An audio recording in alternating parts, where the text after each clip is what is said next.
मैं अनुज नरवाल और आज जो पॉडकास्ट है हम ऐसी शख्सियत के ऊपर करने जा रहे हैं जिनको सब अमूमन ताऊ के नाम से ही जानते हैं। अगर ताऊ का जिक्र होगा तो ताऊ देवीलाल उनके जहन में आ जाएंगे। तो ताऊ देवीलाल के बारे में सब जानते हैं कि देश के वो प्रधानमंत्री पद तक पहुँचे और हरियाणा के मुख्यमंत्री रहे। तो उनकी एक लंबी यात्रा है और मैं बता दूं कि 25 सितंबर 1914 को उनका जन्म हुआ था। लेकिन उनकी जो अलग अलग पार्टीज़ में कांग्रेस से उनकी शुरुआत थी, फिर कांग्रेस से अलग हो गए, उन्होंने राजनीति की ताउम्र।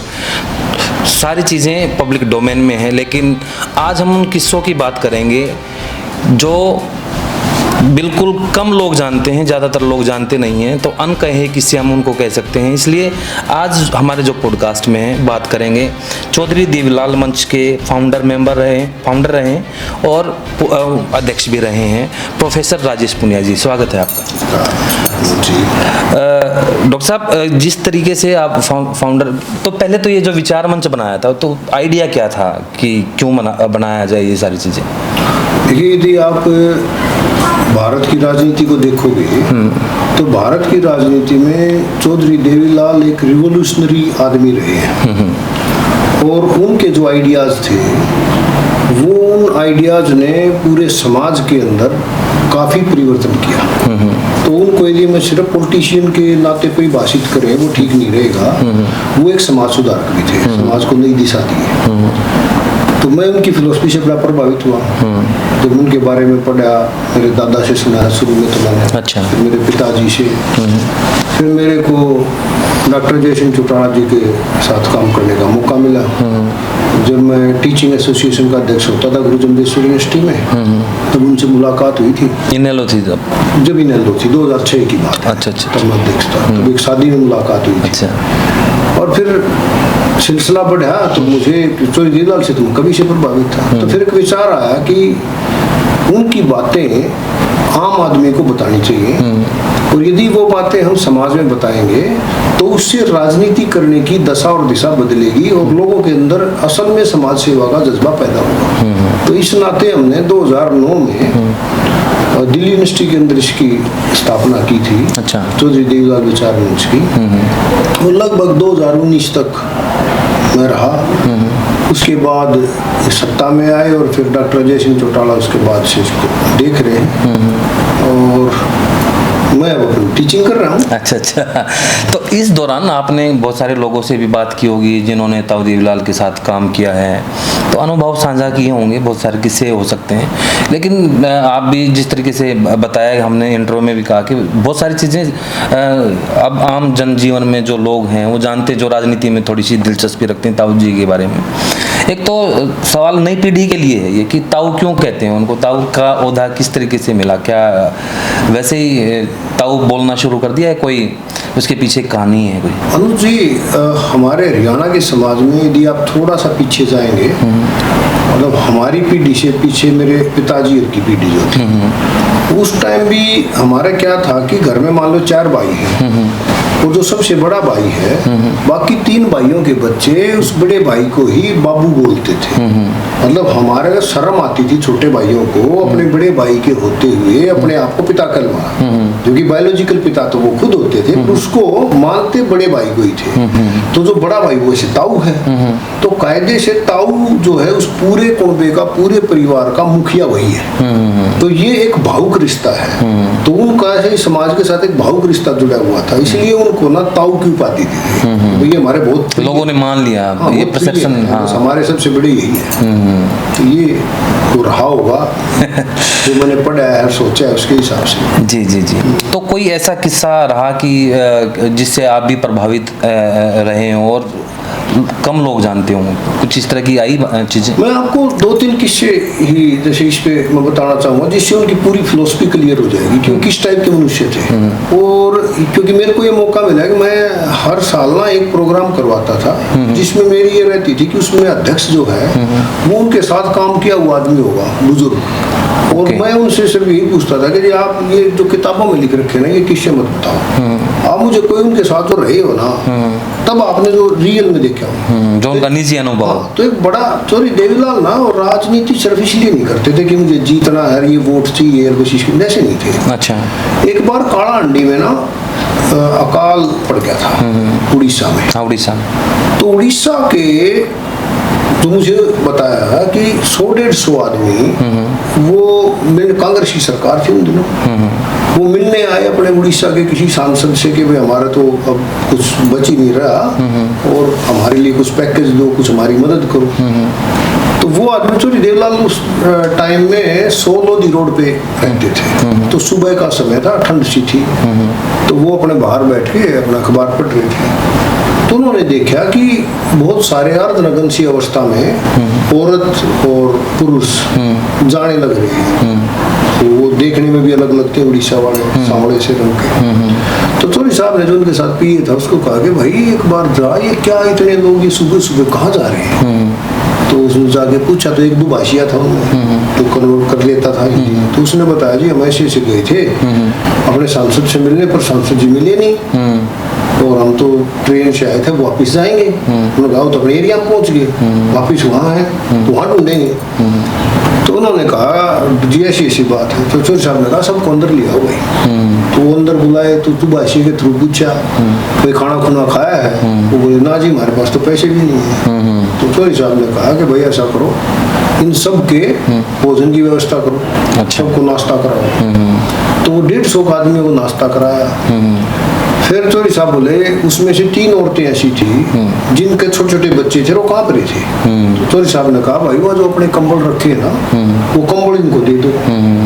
तो जिन्होंने मेरे को जो बताई उनका पिए था, उन्होंने बोला कि जी मैंने कहा चोरी साहब ज्यादा है, रात ना पा के करांगे, अपना क्या होगा? तो आप और खरीद लाएंगे, अपनी क्यों चिंता कर रहे हैं, अपनी तो रात की बात है, तो सुबह की बात है, देखिए बच्चे पिटाई मर रहे। तो फिर बोले अच्छा जी, वो दे दिए। फिर बोले भाई एक काम कर, इन सब को ना 100 रुपए लाके दे दे, उनको ऐसे रखे अपने पास कुछ। अच्छा। तो उन्होंने कहा जी वो पैसे तो बिजली का बिल भरना है, और वो ओम प्रकाश चौटाला जी निकलवा के रख गए थे कि आज बिल भरना है तो बिजली का मीटर कट जाएगा। चोरी साहब बोले हमारा मीटर कौन काटेगा? और भाई को काटेगा मैं फोन कर लूंगा, और ओम आवागा, ओम कांते ओम न कह देंगे और ओम प्रकाश चौटाला जी को ओम बोलते थे। तो जी ऐसे करके सबको तो जी 100 रुपये दिए, सुबह उनको खिलाया। जो ठंड में ठिठुर रहे थे छोटे बच्चे के साथ, उनको अपने कंबल दे दिए।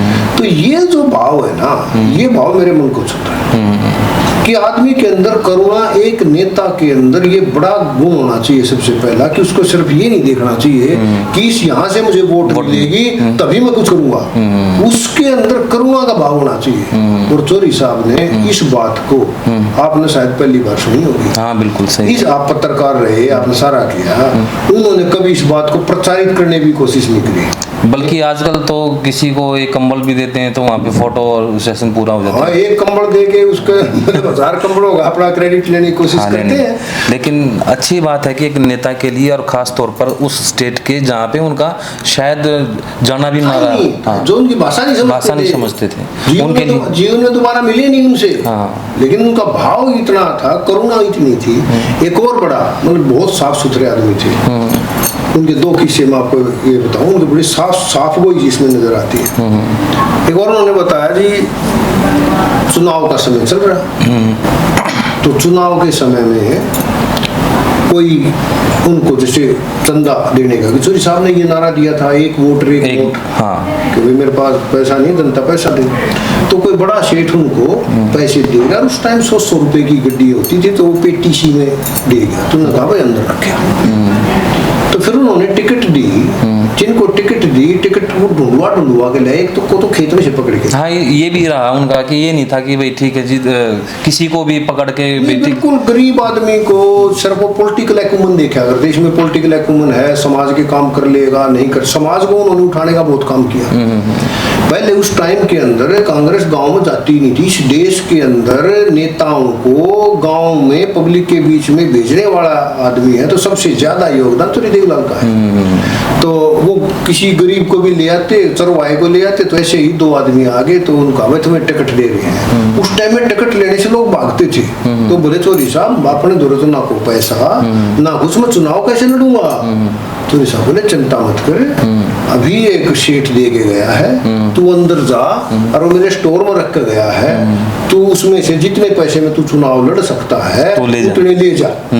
चोरी साहब ने वो जो एक दे के गया था, वो पीए ने मेरे को बता, बोले जी मैं कह रहा कि चोरी साहब आपने तो फिर आ जाएंगे भाई, ये गरीब आदमी ना, उन्होंने देने का भाव अच्छा था, उन्होंने उस पैसे को हाथ से लगाया, सारा पैसा ऐसे ही बांट दिया। तो उनका आपको ध्यान हो कि एक बार नरसिम्हा राव जी के ऊपर भी आरोप लगाया था, वो एक कोई कांड हुआ था हर्षद मेहता, हाँ, पैसे का, हाँ भाई 1 करोड़ रुपए और ऐसे ऐसे होगा।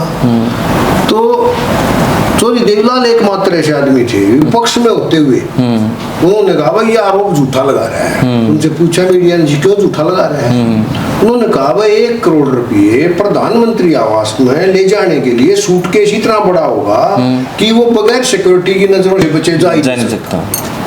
तो उनका जो भाव था ना, राजनीति में द्वेष का भाव नहीं था, उनका राजनीति में सेवा का भाव था। जिन्होंने पहला एग्जाम्पल हुआ करुणा का भाव था, उनका सेवा का भाव था कि मैं अच्छे आरोप किसी पर लगाऊंगा।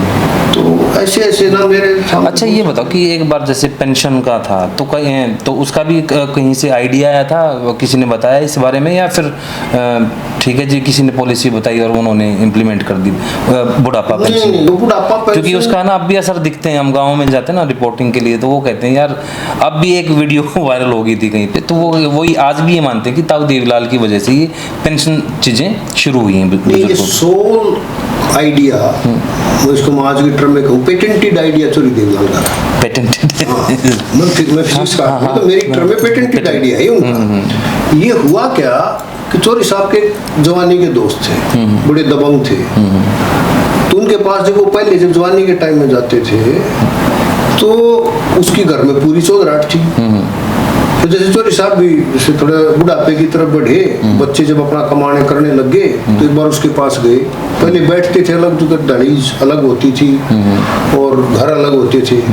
तो वो चोरी साहब जब उस समय मुख्यमंत्री नहीं थे तो चोरी साहब की आदत ये थी कि जब निकलते थे ना तो वो अपने पुराने दोस्तों को भूला नहीं करते, तो उनसे होते हुए गुजरा करते। तो उन्होंने कहा चलो उसके घर चल पड़ते आज। तो वहाँ गए, उसका खूब बहस बन रही सारा काम। तो उसने कहा भाई घर मैसेज भिजवाया कि बजाओ एक बताओ चोरी देवीलाल आए हैं और दूध बेच दे। तो जी वो आधा पौना घंटा बैठे रहे, दूध दाद कुछ नहीं आया, गांव से कोई नहीं आया। चोरी साहब ने देखा जब पहले जब इसके पास आता था, जब यो कमाता था तब तो सिस्टम कति दूसरा था, आज तो सिस्टम ऐसा होगा वो समझ गए। तो उन्होंने उसको तो बहाना लगाया कि भाई कोई बात नहीं, मैं जल्दी में हूँ और फिर कर लेंगे। तो निकल गए। तो उनके मन में ये घूम रहा था भाव कि ये कैसे। तो उन्होंने तब फिर एक बार यूरोप का ट्रिप किया था। अच्छा। तो यूरोप के ट्रिप में वहां उन्होंने सोशल सिक्योरिटी जो था वो शब्द उनको सोशल सिक्योरिटी क्या होती है, उन्होंने कहा भाई समाज में जो आदमी कमाता है उसके बाद में फिर पेंशन का वो आइडिया, उनको आइडिया करें कि यार ये तो हमारा भी होना चाहिए क्योंकि जनता से टैक्स लेते हैं। अब एक आदमी ने जब जीवन भर कमाया है, कमाई का टैक्स दिया है, तो ये उस देश का भी तो फर्ज बनता होगा कि बुढ़ापे में उसकी कुछ सेवा हो जाए। तो इसलिए उन्होंने जैसे ही मुख्यमंत्री बने उसने कहा जैसे मेरे दोस्त की कदर मैं कैसे करा सकता हूँ, उसकी कदर जब होगी जब वो आज भी कुछ कमाऊ पूत लगे। अपने कहते हैं ना कि भाई दूध आड़ी तो गां है उसकी तो बात नहीं उठेगी, मुंह ताड़ी की तो ना उठे। तो इस भाव को उन्होंने लिया और 100 रुपए उस जमाने में 100 रुपए बहुत बड़ा अमाउंट होता था, ताकि बूढ़े के पास जाएंगे तो उस लालच में उसकी सेवा होती रहे। तो ये भाव भी समाज में सुधार का था कि आप अपने माता पिता को भूलो मत, जो वो कमाने लायक ना रहे और धरोहर के तौर पे माना जाए उसको। ये उनका इसी भाव का। अच्छा, एक देवीलाल फैमिली की एक आदत ये भी अच्छी लगी कि वो चुनाव हार जीत का ज़्यादा मानते नहीं, वो चुनाव लड़ते हैं, हारे जीते वो अलग बात है। कोई इस तरीके का किस्सा है क्या वहाँ? इस तरीके के ना 2 किस्से हैं देवीलाल जी के। हाँ, देवीलाल जी के और बड़े वो ये मेरे को डॉक्टर अजय सिंह चौटाला ने बताए थे। तो उन्होंने पहला तो बताया, बोले यार सोनीपत का चुनाव लड़ रहे थे और बोले भाई सोनीपत का चुनाव लड़े तो सारा ये हो रहा था कि हम जीत रहे हैं, बढ़िया माहौल था, बहुत ही बढ़िया माहौल था। तो लड्डू वड्डू बनवा लिए, क्योंकि लड्डू उस जमाने में इतना तो होता नहीं था कि भाई फास्ट सर्विस कोई होती हो, तो गिने चुने हलवाई होते थे, तो बनवा लिए लड्डू, आ गए टोकरों में लड्डू होते थे उस जमाने में। तो हम चुनाव हार गए, तो मैं तो खूब मायूस, सोनीपत से लड़ रहे थे। सोनीपत से मैं खूब मायूस। हम बैठे और खचाखच भरा था पूरा जो ऑफिस था। तो चोरी साहब अंदर से निकले और लड्डू का टोकरा उठा रहे। अच्छा, बोले भाई आ जाओ लड्डू खाओ सारे। वो टेंशन में आ गए, उन्होंने ये दादी में हार रहा है, उन्होंने क्या हुआ भाई? बोले यार मेरे तो ये हो गया कि अरे यार मैं ये दादाजी को कभी भ्रम हो गया, वो बूढ़े हो रहे हैं, बुजुर्ग हो रहे हैं, कभी इनको लग रहा है मैं जीत गया, मेरे तो जगह सही हो जाएगी। तो बोला मैं चुपके से भागा गया, मैंने कहा दादाजी आप चुनाव हार गए। बोला मुझे पता है हार गए। दादाजी फिर ये लड्डू, बोला अच्छा इन्हें चढ़ाऊंगा, मैंने बनवा लिए, ये सारे लोगों ने तो वोट दिए है बेटा, ये देखो कितने उन्होंने अपने को वोट दिए है, ये मत देखो कि कितनों ने नहीं दिए, इनका तो शुक्रिया अदा कर दे, इन तो बेचारे भूखे बैठे सारे, इनको तो खिला दे। तो उनका बड़ा बड़ा भाव था। अच्छा फिर वो अजय सिंह कहने लगे, बोले तो उसके बाद मंथन हुआ बैठ के कि भाई क्यों आ रहे, सब कोई कह रहा कुछ, किसी ने कुछ, तो चोरी साहब बोले बड़ी बढ़िया बात कही ये बात। तो बोले कि भाई हम चुनाव इसलिए हारते हैं कि हमारा वर्कर जब बाहर घूमता है वहां तो खूब देखता है कि वह बढ़िया माहौल बन रहा है, और जब वो आज शाम ने जाकर अपने गांव में के वो बैठे है, उड़ा है कि भाई देख लोग तो खूब मारी गए लांड रहे हैं, पर मुझे लगता है हम चुनाव हारेंगे। अच्छा, बोला चुनाव मनोबल के कारण हारा जाता है। तो ये एक राजनीति में ये एक चीज बड़ी विशेष है कि यदि आप पहले ये सोच लो कि आप हारोगे तो आप जीत ही नहीं सकते, ये तो जीवन में भी नहीं जीत सकते। इसके अलावा बोले कि जब जब सरकार थी तो मैंने कहा भाई मेरे को चुनाव लड़ना है लोकसभा का, तो मैंने कहा कि दादाजी मैंने लोकसभा का चुनाव लड़ा दूं। बोले भाई ये बता तू एमपी बनना चाहता है या नेता बनना चाहता है? अच्छा, बोले जी ऑब्वियसली नेता बनना चाहता हूँ। बोला नेता कभी चुनाव जीत के नहीं बनाया करता। बोला मैं देख वहां छोड़ के और मैं चुनाव आगे कहाँ लड़ता हूँ जहाँ मेरा। हाँ ये भी है, मतलब एक गढ़ होता है ना राजनीति में, ज्यादातर गढ़ में ही अपने चुनाव लड़ते हैं, तो वो गढ़ छोड़ के भी बहुत सारे, हाँ रोहतक से भी जीते, राजस्थान से बहुत सारे। तो उस टाइम उन्होंने कहा कि बेटे चुनाव तो एमपी क्लियर कट जीत रहा है हिसार से, हिसार से लड़ ले, बरवाड़ा तो जीत जाएगा, एमपी बन जाएगा, पर तेरे को नेता बनना तो बहनी से लड़े, क्योंकि बहनी से एक भजनलाल जी के परिवार से है, बंसीलाल जी के परिवार से है, तीनों लालों के परिवार से थे, वहां से तू लड़े, वहां चाहे तू हार या जीत तू नेता बन जाएगा। बोला जी मैंने भी कहा कि मैं तो जी वहीं लड़ूंगा। वो चुनाव जीत गए, चुनाव जीत के नेता ही बन गए, एस्टेब्लिश भी हो गए, सांसद भी बन गए। तो उनका जो भाव था ना वो राजनीति में हार जीत से ऊपर था, उससे कोई मतलब नहीं था। तो कुल मिला के आपने इतना सारी चीज़ें बताई, ऐसे किस्से बताए शायद पब्लिक डोमेन में ना हुई ये सारी चीज़ें, लेकिन उनको पूरी तरीके से वो जो उनका व्यक्तित्व था तो किस तरीके से आंकते हैं आप, अपने शब्दों में आप कहें तो उसको? देखो उनके व्यक्तित्व की और उनकी रेलिवेंस आज भारत की नहीं पूरे विश्व की पॉलिटिक्स में है। हालांकि कुछ देशों में वो चीज़ बची हुई है, लेकिन काफ़ी जगह से वो खत्म होने लगी है। उनका एक जो वाक्य था वो मुझे कोई भी आदमी राजनीति में आना चाहता है तो मैं न्यू कमर से भी जो हैं उनसे भी मेरा आग्रह है कि उस वाक्य को सबको मानना चाहिए। वो था कि जो लोकराज है ना वो लोक लाज से चलता है कि आप जब पब्लिक सार्वजनिक जीवन में आ जाते हो तो आपको ऐसा कोई कार्य नहीं करना चाहिए जो उस देश या उस परिवेश के हिसाब से कानूनी तौर पर ठीक ना हो। अब कई बार बात करते हैं कि भाई आप सामाजिक जो नियम है कि भाई झूठ मत बोलो। यदि एक नेता झूठ बोलने लग जाएगा तो उसको जो फॉलो करते हैं नीचे वाले जो लोग हैं उनको तो एक तरीके से लाइसेंस मिल जाएगा। वो कहते हैं कोई नहीं, हमारा नेता भी तो झूठ बोल रहा है, मैं बोल दिया तो क्या हो गया। तो ऐसे ही उनको अपने सार्वजनिक जीवन में बड़े उच्च मानदंड, तो इसलिए उन्होंने कहा कि जो लोक राज है, कि लोगों का राज है, जो डेमोक्रेसी है वो लोक लाज से चलती है, कि वो आपको ये ध्यान रख के करना चाहिए कि आपके ऊपर बहुत सारी निगाहें हैं। यदि आपने एक भी गलत काम कर दिया तो उस गलत काम को समाज में एक उदाहरण के तौर पे देखा जाएगा। तो यही था, उन्होंने अपना जीवन पूरा ऐसा जिया। और आज की डेमोक्रेसी की यदि मूल भावना की बात करें, यही एक ब्रह्म वाक्य है जिसके कारण डेमोक्रेसी जिंदा रह सकती है। तो ये पूरे विश्व में इसकी रेलिवेंस है। तो नेता क्या है, मतलब किस हिसाब से कि चुनाव जीत के वो नेता है, फिर नेता के बीच में भी बात आई तो? हाँ, नेता के बीच में बात आई। देखो, मेरा मानना ये है कि सही नेता वो है जो नेता पैदा करे, फॉलोअर पैदा ना करे। चोरी देवलाल का आप उठा के देख लो, नर्सरी बोलते हैं उनको। हाँ, चोरी देवलाल कहते हैं कि फला ये नर्सरी बोलते हैं। मतलब ये यूपी के फला नेता हैं, देवीलाल नर्सरी के हैं, ये हरियाणा के हैं, ये राजस्थान के हैं, कांग्रेस में, बीजेपी में, सारे। अच्छा, एक और बात है, आप किसी भी पार्टी में चले जाओ, जो उनके साथ रहा है वो ये कहने में कति गुरेज नहीं करता कि मैं चोरी देवलाल की विचारधारा का आदमी हूँ। मेरे से भी कोई पूछे, मैं कहीं हूँ, कहीं रहूं, कुछ भी रहूं, पर जीवन में, क्योंकि मैंने उनको जितने दिन पढ़ा, उनको जिया है, उनको देखने का तो एक बार मौका मिला है, पर मैंने इस मार्फत जब काम किया तो मुझे बार बार मौका मिला।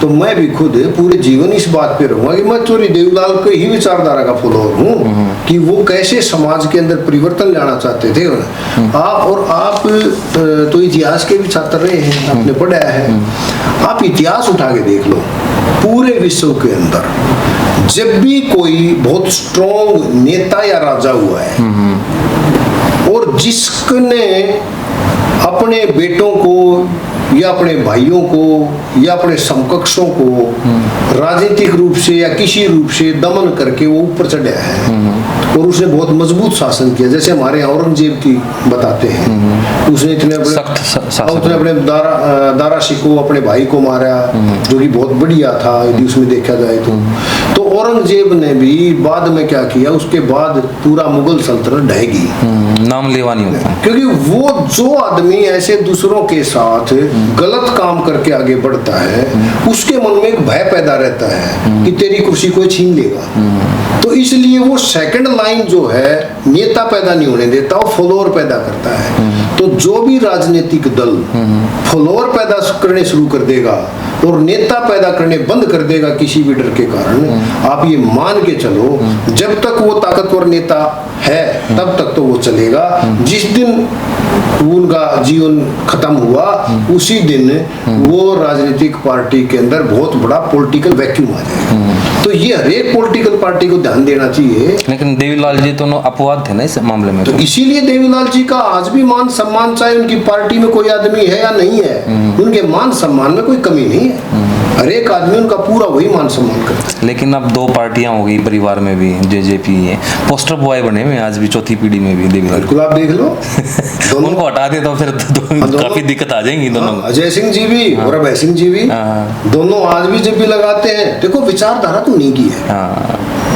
और इस परिवार में कहीं ना कहीं उनके कुछ गुण हैं, कुछ चीजें क्या होती हैं, कुछ नई ऐड हो जाती हैं, कुछ डिलीट हो जाती है, वो एक अलग विषय है, वो विषय से हटके हो जाएगी बात। आज हम सिर्फ चोरी देवीलाल को ही तो ये तो कह ही सकते हैं, बिल्कुल, क्योंकि उनका 2 दिन बाद बिल्कुल उनका जन्मदिन है। तो पोस्टर बॉय तो हैं ही, राजनीति हमेशा बने रहेंगे, क्योंकि उनके जिस तरीके की कार्यशैली रही है जीवन में, तो वो उतारने की भी हम लोगों को भी कोशिश करनी चाहिए कि हम साथ साथ में कहीं भी काम कर रहे हो तो साथ साथ में हमें एक सेकंड लेयर तैयार करनी चाहिए, है ना। और बड़े चाहे उसे लाभ हो ना हो, और मदद का हाथ हमेशा रखना चाहिए कि जितनी भी हमसे बन पड़े तो उस सामने वाले की हम मदद करें। आपने इतने समय निकाला डॉक्टर साहब, बहुत बहुत धन्यवाद। और हमारे दर्शकों को भी ये पसंद आएगा कि जो और ताऊ के जो फॉलोअर्स हैं ना, उनको अच्छा लगेगा कि ये किस्से शायद उन्होंने नहीं सुने होंगे, और कोई किस्सा है तो कमेंट बॉक्स में ज़रूर लिखिएगा, उसके ऊपर भी कभी चर्चा करेंगे। धन्यवाद। Thank you.